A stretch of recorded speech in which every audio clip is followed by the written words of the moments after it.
Hello student, welcome everyone. पिछले lectures में हमने जो है राइट हैंड थंब रूल तक ख़त्म कर लिया था।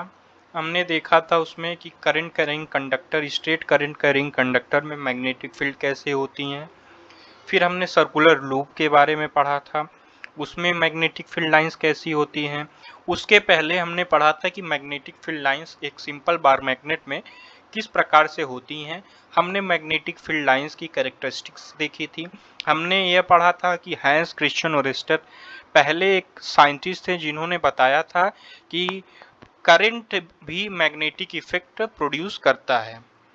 अब हम लोग अगला जो टॉपिक है वो है सोलेनॉइड। इसको हम लोग पढ़ेंगे, सोलेनॉइड पढ़ेंगे कि सोलेनॉइड होता क्या है और कैसी मैग्नेटिक फील्ड लाइंस सोलेनॉइड से बनती हैं या किस प्रकार की magnetic field lines solenoid form करता है। तो अ coil of many circular turns of insulated copper wire wrapped closely in cylindrical form। कह रहा है सोलेनॉइड क्या होता है, एक कॉइल टाइप का, मतलब जो है राउंड वाइज सर्कुलर टर्न्स उसमें दिए रहते हैं।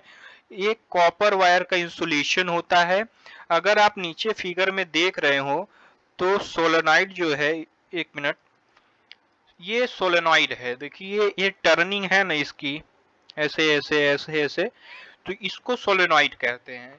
ये क्या होता है, ये बेसिकली होता है कि एक कॉपर वायर रहेगा, उसको आप लोग इसी टर्न के रूप में जो है इंसुलेट करेंगे, रैप्ड करेंगे, तो ये जो होता है वह सोलेनॉइड कहलाता है। Magnetic field of solenoid is similar to that of bar magnet. कह रहा है जो मैग्नेटिक फील्ड होती है सोलेनॉइड में, वो जैसा हमने बार मैग्नेट में पढ़ा था वैसी ही होती हैं। हमने बार मैग्नेट में क्या पढ़ा था कि मैग्नेटिक फील्ड लाइन जो है नॉर्थ पोल से ओरिजिनेट होती हैं, साउथ पर टर्मिनेट होती हैं, inside the magnet south to north जाती हैं।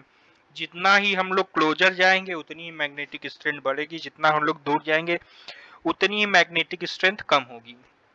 मैग्नेटिक फील्ड लाइंस एक दूसरे को कभी इंटरसेक्ट नहीं करती हैं। अगर ऐसा करेंगी तो एक पर्टिकुलर पॉइंट में दो डायरेक्शन हो जाएगी, जो कि जो है मैग्नेटिक इफेक्ट को प्रोड्यूस नहीं करेगी, तो मैग्नेटिज्म जो है वर्क नहीं करेगा।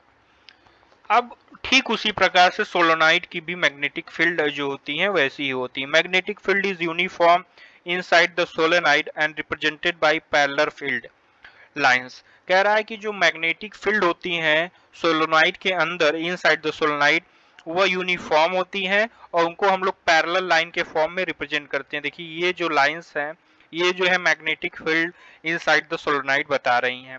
देखो मैग्नेटिक फील्ड हमने बताया ना कि जो सोलोनाइड के बाहरी हिस्सा होगा उसमें जो मैग्नेटिक फील्ड लाइंस होंगी वो नॉर्थ टू साउथ जाएंगी और सोलोनाइड के अंदर साउथ टू नॉर्थ जाएंगी। Solenoid can be use to magnetize a magnetic material like soft iron. कह रहा है हम लोग सोलेनाइड का इस्तेमाल कर सकते हैं मैग्नेटिक प्रॉपर्टीज इंड्यूस करने में। किसी भी सॉफ्ट आयरन में, कोई भी एक सॉफ्ट आयरन मटेरियल हो, हम लोग सोलेनाइड का इस्तेमाल करके उसमें मैग्नेटिक प्रॉपर्टीज को डाल सकते हैं या जिंदा कर सकते हैं। बेसिकली होता क्या है ना कि जब उसमें करंट पास होगा तो जो सॉफ्ट आयरन होगा वो कुछ टाइप की जो मैग्नेटिक प्रॉपर्टीज है वो जनरेट करेगा। अब देखिए यहाँ पर ये इम्पोर्टेंट टॉपिक हो जाता है क्योंकि क्वेश्चन का काफी बार जो है बने हैं कि इलेक्ट्रोमैग्नेट और परमानेंट मैग्नेट में क्या डिफरेंस होता है। तो देखिए जो इलेक्ट्रोमैग्नेट होता है, बेसिकली हमने जो सोलेनाइड पढ़ा वो एक टाइप का इलेक्ट्रोमैग्नेट है। तो जो इलेक्ट्रोमैग्नेट होता है टेम्पोररी मैग्नेट होता है और इसको हम लोग इजिली डीमैग्नेटाइज कर सकते हैं। परमानेंट मैग्नेट को हम लोग इजिली डीमैग्नेटाइज नहीं कर सकते। इलेक्ट्रोमैग्नेट की जो स्ट्रेंथ है हम लोग वेरी कर सकते हैं करंट ज्यादा या कम करके, लेकिन इसकी स्ट्रेंथ फिक्स होती है।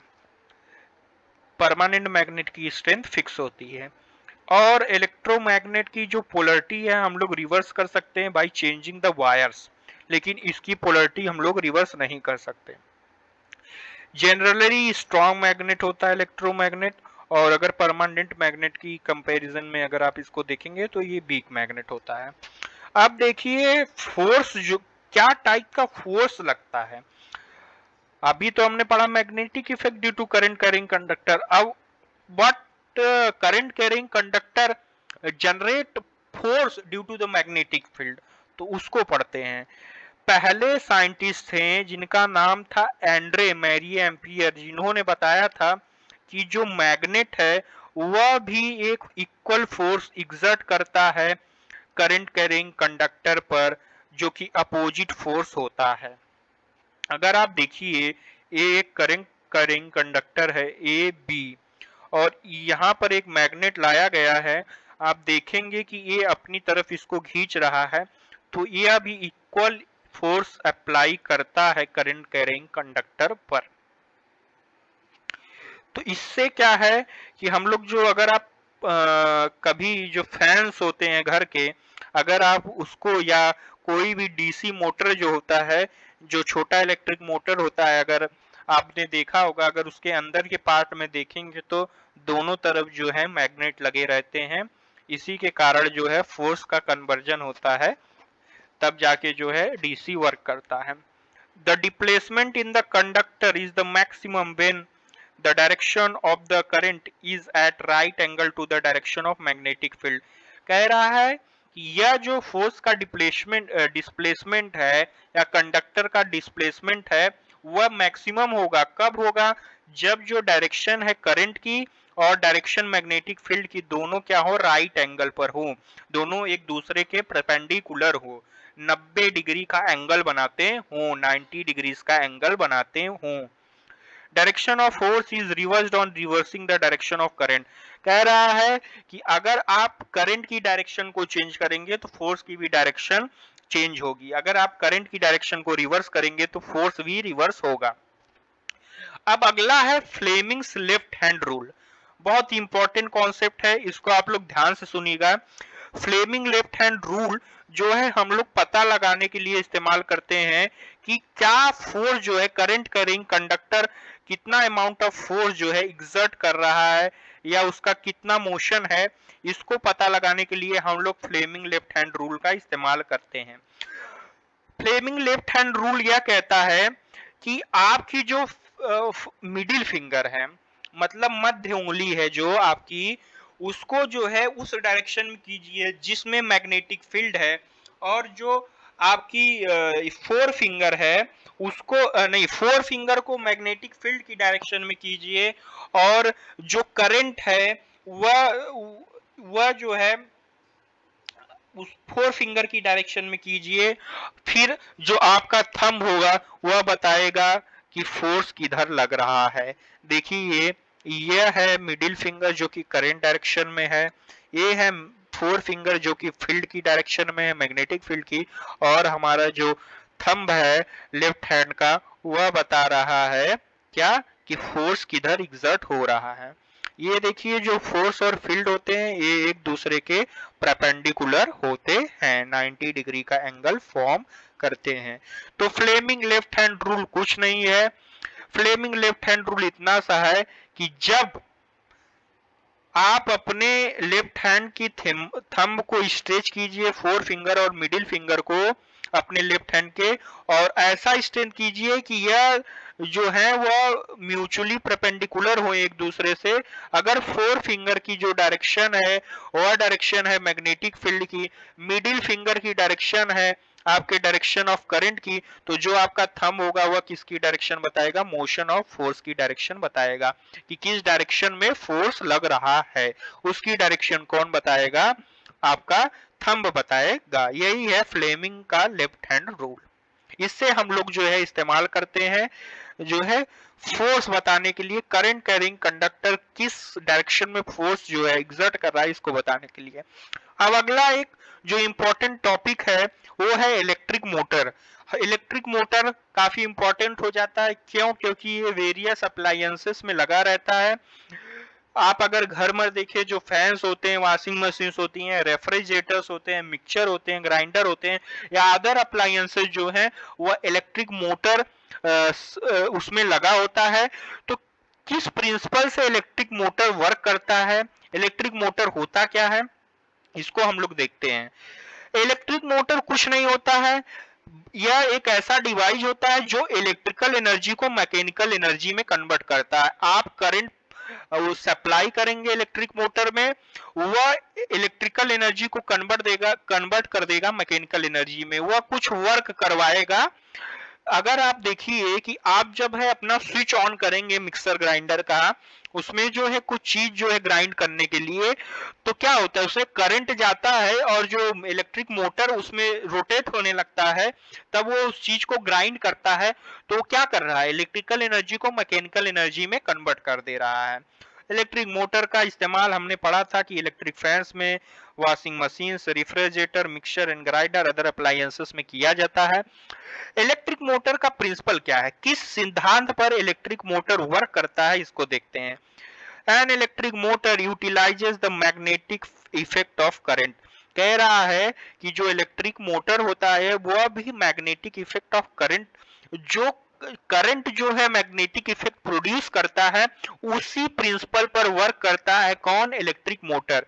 It works on the principle when a rectangular coil is placed in a magnetic field and current is passed through its torque act on the coil which rotates it continuously। कह रहा है कि यह एक principal पर काम करता है कि अगर आप एक रेक्टेंगुलर कॉइल को प्लेस कीजिए मैग्नेटिक फील्ड में, और उसमें देखिए एक मैग्नेट रख के, दोनों तरफ उसके मैग्नेट रख के एक रेक्टेंगुलर कॉइल को वहां पर प्लेस कीजिए और उसमें करंट पास करवाइए, तो जो टॉर्क एक्ट करेगा कॉइल पे वह उसको हमेशा जो है नचाएगा जब तक उसमें करंट पास होता रहेगा। आप जैसे ही करंट बंद कर देंगे, धीरे धीरे करके जो है टॉर्क कम हो जाएगा और इलेक्ट्रिक मोटर जो है रोटेट होना बंद हो जाएगा। तो यह इसी प्रिंसिपल पर वर्क करता है। एग्जाम्स में काफी बार क्वेश्चन बने हैं लॉन्ग टाइम के, what is electric motor, draw it's label. कभी बार बोला कि कंस्ट्रक्शन ऑफ मोटर कैसे होता है, या प्रिंसिपल ऑफ मोटर पूछा है कि what is the principle of electric motor and what is electric motor. तो इलेक्ट्रिक मोटर कुछ नहीं होता है, एक ऐसा डिवाइस होता है जो इलेक्ट्रिकल एनर्जी को मैकेनिकल एनर्जी में कन्वर्ट करता है। Electric motor magnetic effect of current के प्रिंसिपल पर वर्क करता है।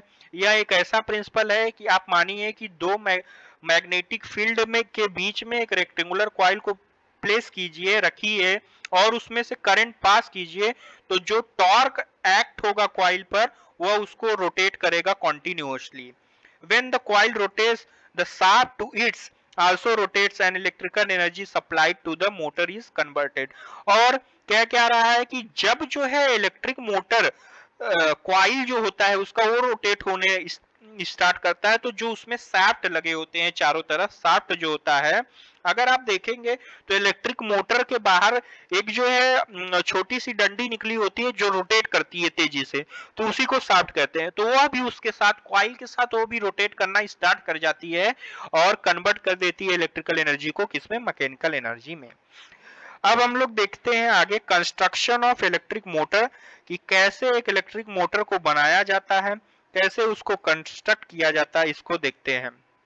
देखिए क्या क्या उसमें सब्सटेंसेस या क्या क्या मटेरियल्स उसमें लगते हैं उसके कंस्ट्रक्शन को, उसको भी देखते हैं।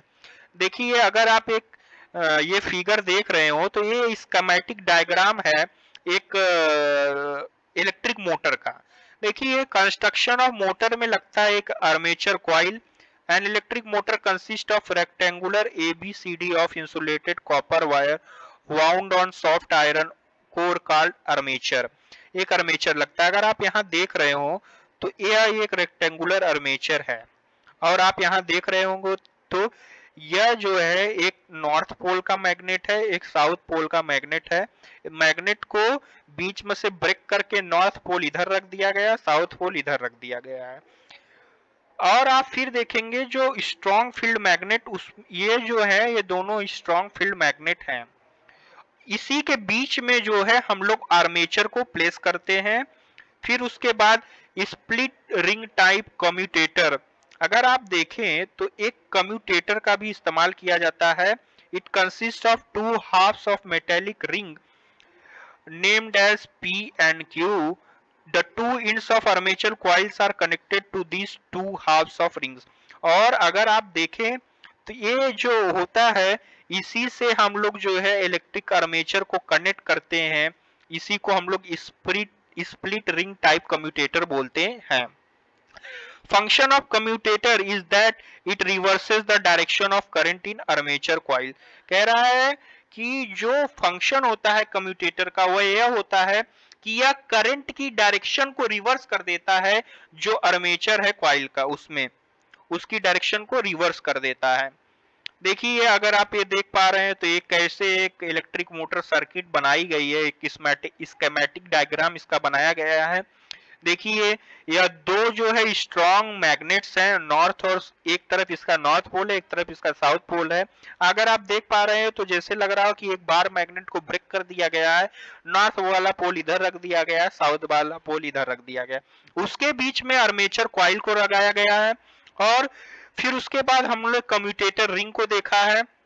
कम्यूटेटर रिंग का वर्क क्या होता है कि यह करंट की डायरेक्शन को रिवर्स करता है आर्मेचर कॉइल में। फिर उसके बाद हम लोग देखेंगे तो एक शाफ्ट आपको नजर आ रहा होगा, ये है थोड़ा सा फिगर ब्लर है लेकिन आप लोग कोशिश कीजिए समझने की, और अगर आप यहां से नहीं समझते तो एक बार प्लीज एनसीईआरटी बुक को रिफर कीजिए। फिर आगे आएंगे तो दो ब्रूसेस होते हैं कार्बन के, ताकि मोटर में कार्बन ना आए और वो जो कम्यूटेटर है वो अच्छे से वर्क करे, इसलिए ब्रूसेस लगाए जाते हैं कम्यूटेटर के बीच में और टर्मिनल ऑफ बैटरी के बीच में। कम्यूटेटर और टर्मिनल बैटरी के बीच में क्या लगाए जाते हैं, ब्रूसेस लगाए जाते हैं। एक हम लोग बैटरी का इस्तेमाल करते हैं, ये एक छोटा डीसी मोटर है। अब जब वर्किंग ऑफ मोटर होती कैसे है, कह रहा है कि जब करंट फ्लो होता है कॉइल में, जो हमने देखी थी, जो आर्मेचर कॉइल देखी थी, तो यह एक्सपीरियंस करती है मैग्नेटिक फोर्स को। और आप लोग फ्लेमिंग लेफ्ट हैंड रूल का इस्तेमाल करके आप बता सकते हैं कि जो फोर्स है वह कैसे लग रहा है। अगर आप देखेंगे इसी फिगर के रिस्पेक्ट में, तो जो फोर्स है वो on arm A B pushes it downward and arm CD experience force in upward direction. Both these forces are equal and opposite. Two equal and opposite forces acting at different position of armature constitute a couple and rotate the coil in anti-clockwise direction. कह रहा है कि जो दो equal और opposite forces लग रहे हैं आर्मेचर पे कॉइल पर, वह कपल हो जाते हैं और रोटेट करते हैं कॉइल को एंटी क्लॉकवाइज डायरेक्शन, मतलब घड़ी जिस दिशा में चलती है उसके विपरीत दिशा में उसको रोटेट करना स्टार्ट कर देते हैं। तो इसी प्रिंसिपल पर जो है आपका मोटर वर्क करता है।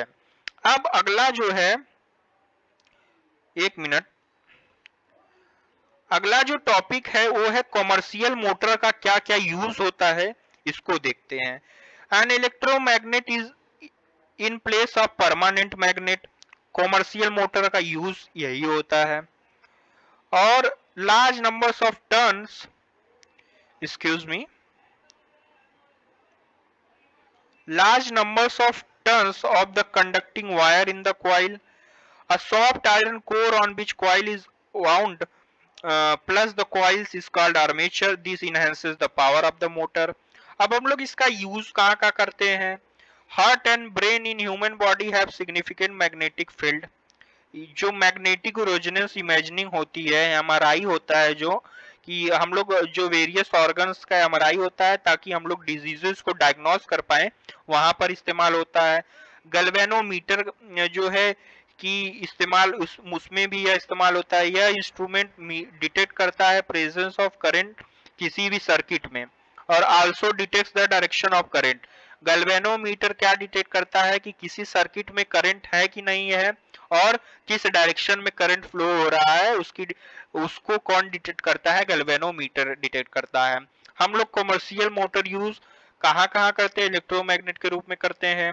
फिर उसके बाद हमने देखा कि इसको जो है एमआरआई जो मैग्नेटिक रेजोनेंस इमेजिनिंग होती है, जिससे हम लोग various organs of the body की एमआरआई करते हैं और हम लोग, ताकि हम लोग को हेल्प हो सके डिजीज को डायग्नोस करने में, जो वेरियस टाइप्स की डिजीजेस होती हैं इंटरनल पार्ट्स में, उसको डायग्नोस करने के लिए। अब एक अगला कॉन्सेप्ट है जो है वो है इलेक्ट्रोमैग्नेटिक इंडक्शन का कॉन्सेप्ट।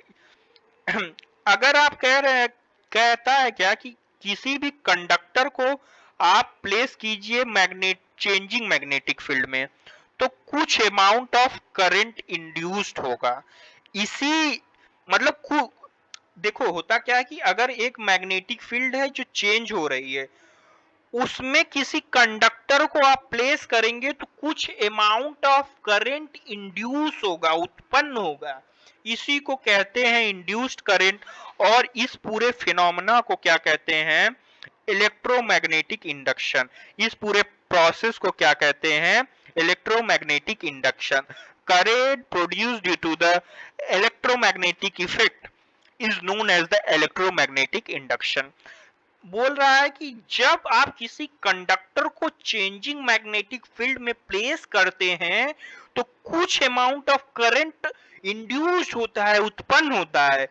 जो करंट इंड्यूस्ड होता है इसको हम लोग इंड्यूस्ड करंट बोलते हैं। और इस पूरे फेनोमेना को क्या कहते हैं? इलेक्ट्रोमैग्नेटिक इंडक्शन कहते हैं। मेरे साथ एक बार आप लोग फिर बोलिए, when a conductor is placed in a changing magnetic field, some current is induced in it. Such a current is called induced current and the phenomena is called electromagnetic induction. ऐसे phenomena को हम लोग क्या कहते हैं? electromagnetic induction कहते हैं। Next देखिए, यह क्या कह रहा है? ये करंट कैरिंग, ये कंडक्टर है, ठीक ना? ये एक कंडक्टर है, इसमें आप एक इलेक्ट्रोमैग्नेट को इंसर्ट कीजिए और गैल्वेनोमीटर से कनेक्ट कर दीजिए, तो आपको कुछ मोमेंटरी डिफ्लेक्शन देखने को मिलेंगे गैल्वेनोमीटर में। यह एक एक्टिविटी है, अगर आपके टीचर अच्छे होंगे स्कूल में तो वह ये एक्टिविटी जरूर परफॉर्म कराएंगे आपके फिजिक्स लेबोरेटरी में। हाँ, क्योंकि यह एक्टिविटी सीबीएसई द्वारा प्रिस्क्राइब है। कुछ एक्टिविटीज हैं आपकी एनसीईआरटी में जो कि सीबीएसई कहता है कि आप जो है अच्छे से इसको स्टूडेंट्स में समझाइए और कीजिए। अब अगला है फ्लेमिंग राइट हैंड रूल। अभी इससे पहले हमने पढ़ा था फ्लेमिंग का लेफ्ट हैंड रूल। उससे हमने क्या पता लगाते हैं? हम फोर्स की डायरेक्शन का पता लगाते हैं। अब हम लोग पढ़ेंगे फ्लेमिंग का राइट हैंड रूल। फ्लेमिंग का राइट हैंड रूल क्या कहता है? आप अपने राइट हैंड की जो थंब है, फोर फिंगर है और मिडिल फिंगर है, इसको राइट एंगल पे, तीनों को एक दूसरे के राइट एंगल पर होल्ड कीजिए और फोर फिंगर जो है मैग्नेटिक फील्ड की डायरेक्शन में होल्ड कीजिए और थंब को आप लोग मोशन ऑफ द कंडक्टर की डायरेक्शन में जो है प्लेस कीजिए। तो जो आपका मिडिल फिंगर होगा वो बताएगा कि किस डायरेक्शन में करंट इंड्यूस्ड हुआ है, ठीक ना? देखो बोल क्या रहा है कि आप अपने राइट हैंड थंब की फोर फिंगर को मैग्नेटिक फील्ड की डायरेक्शन में इंसर्ट कीजिए और आपकी थंब को मोशन ऑफ द कंडक्टर के डायरेक्शन में इंड्यूस कीजिए, इंसर्ट कीजिए। तो आपका जो मिडिल फिंगर है, मध्य अंगुली है जो, वह बताएगी कि किस डायरेक्शन में करंट इंड्यूस्ड हो रहा है, कौन से डायरेक्शन में करंट इंड्यूस्ड हो रहा है। देखिए इसी तरीके से यह बताएगा कि किस डायरेक्शन में हम लोग जो है मैग्नेट या कंडक्टर को मूव करा रहे हैं। यह मैग्नेटिक फील्ड की डायरेक्शन बताएगी कि मैग्नेटिक फील्ड किधर की डायरेक्शन में वर्क कर रही है। तो आपकी जो मिडिल फिंगर है वह बता देगी कि भाई किस डायरेक्शन में करंट इंड्यूस्ड हुआ है। अब देखते हैं इलेक्ट्रिक जनरेटर क्या होता है। इलेक्ट्रिक जनरेटर यह मशीन होती है जो इलेक्ट्रिक करंट या इलेक्ट्रिसिटी को प्रोड्यूस करती है। देखो हमने अभी क्या पढ़ा था? हमने इलेक्ट्रिक मोटर पढ़ा था। इलेक्ट्रिक जनरेटर ठीक उसका अपोजिट है। यह क्या करता है? इलेक्ट्रिक एनर्जी को काइनेटिक एनर्जी या मैकेनिकल एनर्जी में कन्वर्ट करता है, जिससे हम लोग जो है वर्क कर पाते हैं। देखो अगर आप घर में जब कोई फंक्शन वगैरह होता है तो अगर जो टेंट वाला होता है उसका इलेक्ट्रिक जनरेटर होता है तो उसको जो है वो हैंडल मारता है, तो फिर उसके बाद जब इलेक्ट्रिक जनरेटर स्टार्ट होता है तो उसमें एक डायनेमो टाइप का सिस्टम लगा रहता है जो कि मैकेनिकल एनर्जी को इलेक्ट्रिकल एनर्जी में कन्वर्ट करता है। Electric generator converts mechanical energy और kinetic energy into electrical energy. Magnet जो इलेक्ट्रिक जनरेटर होता है वो मैकेनिकल ऊर्जा को इलेक्ट्रिकल ऊर्जा में बदलता है। प्रिंसिपल इलेक्ट्रिक जनरेटर के क्या होते हैं? इन एन इलेक्ट्रिक जनरेटर, एक मिनट, देखो इलेक्ट्रिक जनरेटर में जो मैकेनिकल एनर्जी होती है वह रोटेट करती है कंडक्टर मैग्नेटिक फील्ड के टू प्रोड्यूस्ड इलेक्ट्रिसिटी। यहाँ पर इंडक्शन का प्रिंसिपल इस्तेमाल होता है। कौन सा प्रिंसिपल इस्तेमाल होता है? मैग्नेटिक फील्ड जो हमने पढ़ा था, इलेक्ट्रिक मोटर किसके प्रिंसिपल पर बेस्ड होता है? मैग्नेटिक फील्ड के फोर्स के प्रिंसिपल पर बेस्ड होता है। और इलेक्ट्रिक जनरेटर किस सिद्धांत पर बेस्ड होता है, किस प्रिंसिपल पर बेस्ड होता है? यह इंडक्शन के प्रोसेस पे बेस्ड होता है, इलेक्ट्रोमैग्नेटिक इंडक्शन के प्रोसेस पर बेस्ड होता है। वह इलेक्ट्रोमैग्नेटिक फोर्स के प्रोसेस पर बेस्ड था। इलेक्ट्रिक मोटर जो है इलेक्ट्रोमैग्नेटिक फोर्स के प्रोसेस पर बेस्ड था, उस प्रिंसिपल पर वर्क करता था। और इलेक्ट्रिक जनरेटर जो है इलेक्ट्रोमैग्नेटिक इंडक्शन के प्रिंसिपल पर वर्क करता है। यह एक स्कीमेटिक डायग्राम है, ये आपके एनसीईआरटी पर भी बनाया हुआ है। ठीक उसी तरीके से शाफ्ट है, कॉइल है, इसमें जो है अब ये क्या होगा कि जो वो रहता है, जनरेटर होता है, कॉइल को रोटेट करेगा और इससे जो है ये मैकेनिकल एनर्जी को इलेक्ट्रिकल एनर्जी में कन्वर्ट करेगा एक डिवाइस के थ्रू, जिसको हम लोग डायनेमो कहते हैं। ठीक उसी तरीके से इसका होता है। अब डीसी जनरेटर, यह एक ऐसा डिवाइस होता है जो मैकेनिकल एनर्जी को इलेक्ट्रिकल एनर्जी में कन्वर्ट करता है। डीसी जनरेटर है split ring commutator instead of slip rings. कह रहा है डीसी जनरेटर में क्या अंतर होता है कि उसमें स्प्लिट रिंग कम्यूटेटर होता है स्लिप रिंग के अलावा। Split ring commutator 2 semi cylindrical brass होते हैं, रिंग R1 R2 होता है, जो कि अटैच होते हैं 2 इंच ऑफ आर्मेचर कॉइल के।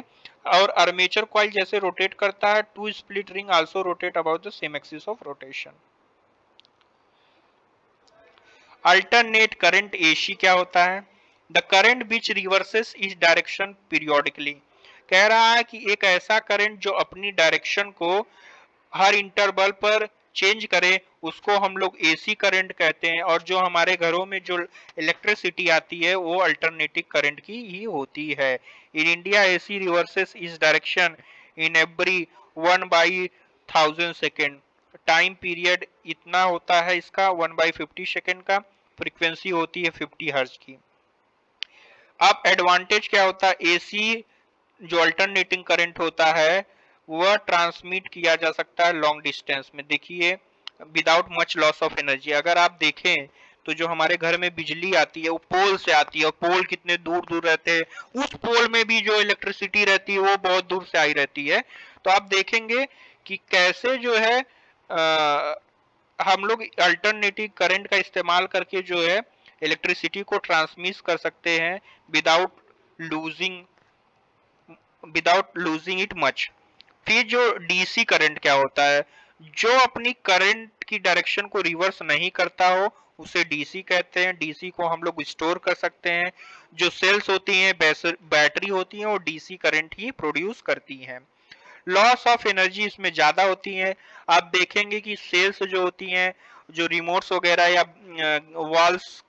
वॉल क्लॉक वगैरह में सेल लगी रहती है, वो कुछ ड्यूरेशन तक ही वर्क करती हैं, क्योंकि एनर्जी का ट्रांसमिशन उसमें होता रहता है और लॉस भी होती रहती है। फिर आप सेल डेड हो जाती है तो आप दूसरी सेल लाकर बदलते हैं। सोर्सेज जो है डीसी करंट के सेल, बैटरी, स्टोरेज सेल्स होते हैं। डोमेस्टिक इलेक्ट्रिक सर्किट्स में 3 तरीके के वायर इस्तेमाल किए जाते हैं। एक होता है लाइव वायर, जिसको पॉजिटिव कहते हैं, जो red insulation generally red insulation का होता है। एक होता है न्यूट्रल वायर, जिसको हम लोग निगेटिव कहते हैं, जो ब्लैक इंसुलेशन कवर का होता है। और अर्थ वायर को ग्रीन इंसुलेटर कवर कहते हैं। अगर आप रिफ्रिजरेटर वगैरह देखें तो आप देखेंगे कि जो रिफ्रिजरेटर है वह उसमें जो है 3 रॉड्स निकले हुए हैं, 3 प्लग रॉड्स हैं। एक उसमें न्यूट्रल वायर है, एक उसमें लाइव वायर है और एक उसमें अर्थ वायर है। जो पोटेंशियल डिफरेंस होता है लाइव एंड न्यूट्रल वायर का इंडिया में, वो 220 वोल्ट का होता है। तो हमारे घर में कितने वोल्ट की बिजली आती है? 220 वोल्ट की इलेक्ट्रिसिटी आती है। अगर आप अपने घरों में जो इलेक्ट्रिसिटी आती है वह 220 वोल्ट की आती है। यह देखिए एक डिस्ट्रीब्यूशन पैटर्न है कैसे घरों में जाती है। अब जो अर्थ वायर होता है, हमने पढ़ा कि डोमेस्टिक वायरिंग में 3 वायर होते हैं, लाइव और लाइव वायर होता है, न्यूट्रल वायर होता है और अर्थ वायर होता है। तो अर्थ वायर क्या करता है, ये प्रोटेक्ट करता है हमको इलेक्ट्रिक शॉक से। अगर जो है करंट लीक हो रहा है मेटेलिक बॉडी अप्लायंसेस से, जैसे फॉर एग्जांपल आप कभी कोई भी इंस्ट्रूमेंट टच करते हैं, अरे तो आप कहते हैं अरे करंट मार रहा है, तो क्या होता है, क्योंकि वो अर्थ वायर उसका सपोर्ट नहीं कर रहा है। इसीलिए जो है मेटेलिक बॉडी जो होती है बेसिकली वो अप्लायंसेस जो है करंट जनरेट करते हैं। अब शॉर्ट सर्किट क्या होता है, जब लाइव वायर डायरेक्ट कांटेक्ट के साथ आ जाए न्यूट्रल वायर के साथ, तो आप देखेंगे कि घरों में शॉर्ट सर्किट आ जाता है और जो है वायर ब्लास्ट हो जाते हैं, जो या अप्लायंसेस ब्लास्ट हो जाते हैं। और ओवरलोडिंग क्या होता है, जब जितनी अमाउंट ऑफ करंट, जब करंट की जो जरूरत है वो ज्यादा बढ़ जाए, जितना अमाउंट ऑफ करंट सप्लाई नहीं हो रहा है उससे ज्यादा अमाउंट ऑफ करंट आप लोग यूज करेंगे, तो ये ओवरलोडिंग होगा। Accidental hike in voltage supply, overloading के कारण हम लोग जो है देखेंगे कि वोल्टेज सप्लाई में ज्यादा हाइक हो जाती है और आपके घरों में जो वोल्टेज है वो कम आता है। तो आप कहते हैं यार लाइट तो, अगर घर और पे बहुत पहले कहा जाता था कि लाइट बड़ी डीम आ रही है, लाइट बहुत कम आ रही है, तो इससे क्या कहते हैं, ओवरलोडिंग का एक केस कहा जाता है। और अगर आप यूज करेंगे more than one appliance in single socket, तो ये कॉजेज ऑफ ओवरलोडिंग कारण आते हैं। अब हम लोग जो घर में सेफ्टी डिवाइसेस यूज करते हैं वो कौन कौन से होते हैं, एक तो आप देखेंगे कि आपने बहुत नाम सुना होगा, अरे यार देखो फ्यूज नहीं ना उड़ गया। अगर आप मूवीज वगैरह देखते होंगे, देखो यार लाइट चली जाती, देखो यार भाई जाते हैं वो लोग जो मेन वायरिंग आई रहती है उनके घरों में जो मेन इलेक्ट्रिसिटी आई रहती है, जो मेन बोर्ड रहता है वहां जाते हैं, देखो भाई फ्यूज तो नहीं ना उड़ा है। फिर अर्थ वायर का इस्तेमाल करके हम लोग सेफ्टी इंश्योर कर सकते हैं। और एक नया इंस्ट्रूमेंट आया है जिसको एमसीबी कहते हैं, मिनिएचर सर्किट ब्रेकर। यह क्या होता है कि यह डिटेक्ट कर लेता है अगर जो न्यूट्रल वायर है लाइव वायर के कांटेक्ट में आता है, तो एमसीबी जो है यह सर्किट को ब्रेक कर देती है। इसीलिए इसको क्या कहते हैं, मिनिएचर सर्किट ब्रेकर। एक करंट के फ्लो को स्टॉप कर देती है वहीं पर, तो रेस्ट पार्ट ऑफ द आपके जो होम है उसमें जो इलेक्ट्रिसिटी जाती रहती है rest part of the wire में उसको ब्रेक कर देती है वह कनेक्शन। तो इसको कहते हैं मिनिएचर सर्किट ब्रेकर। आप कहते होंगे अरे यार देखो एमसीबी ट्रिप कर गई है क्या, उसको एमसीबी को उठा दो, तो घर पे आम चाल बोल भाषा में इसको सुनते होंगे। ये देखिए कुछ क्वेश्चंस हैं, आप लोग इसको कीजिएगा। देखिए 8 क्वेश्चन है, इसको आप लोग ध्यान से कीजिएगा, वेरी शॉर्ट टाइप के हैं, 1 मार्क के। इसको आप लोग पढ़िएगा। देखिए मैग्नेटिक फील्ड लाइंस क्या होती है, कितनी फ्रीक्वेंसी का अल्टरनेटिंग करंट होता है, तो 220 वोल्ट का होता है। इलेक्ट्रोमैग्नेटिक इंडक्शन किसने डिस्कवर किया था, इसको देख लीजिएगा। शॉर्ट सर्किट क्या होता है, जब लाइव और न्यूट्रल वायर एक दूसरे के कांटेक्ट में आ जाते हैं शॉर्ट सर्किट होता है। फिर who should be the core of electromagnet, जो है किस कोर से बना होता है, सॉफ्ट आयरन से बना होता है। Who has stated right hand thumb rule, तो उसको ओरेस्टेड ने कहा था। फिर उसके बाद in all electrical appliance the switches are put in the all of the अब तीनों वायर से स्विच को कनेक्ट किया जाता है। तो आज चैप्टर होता है magnetic effects of electric current खत्म। अब हम लोग नेक्स्ट दो चैप्टर हमने फिजिक्स में कंप्लीट किया है, एक इफेक्ट्स ऑफ करंट और दूसरा magnetic effects of electric current. तो आप लोग प्लीज लेक्चर्स को देखिए, कोई भी डाउट हो तो कमेंट में पिन कीजिए, कोई भी सजेशन हो तो कमेंट में पिन कीजिए, और चैनल को सब्सक्राइब कीजिए अगर सब्सक्राइब नहीं किए हैं, और ज्यादा से ज्यादा शेयर कीजिए, सपोर्ट कीजिए, ताकि हम लोग और बेहतर कंटेंट के साथ आएं और आपकी बोर्ड की प्रिपरेशन को और इफेक्टिव और इनहांसिंग बना सके। Thank you everyone.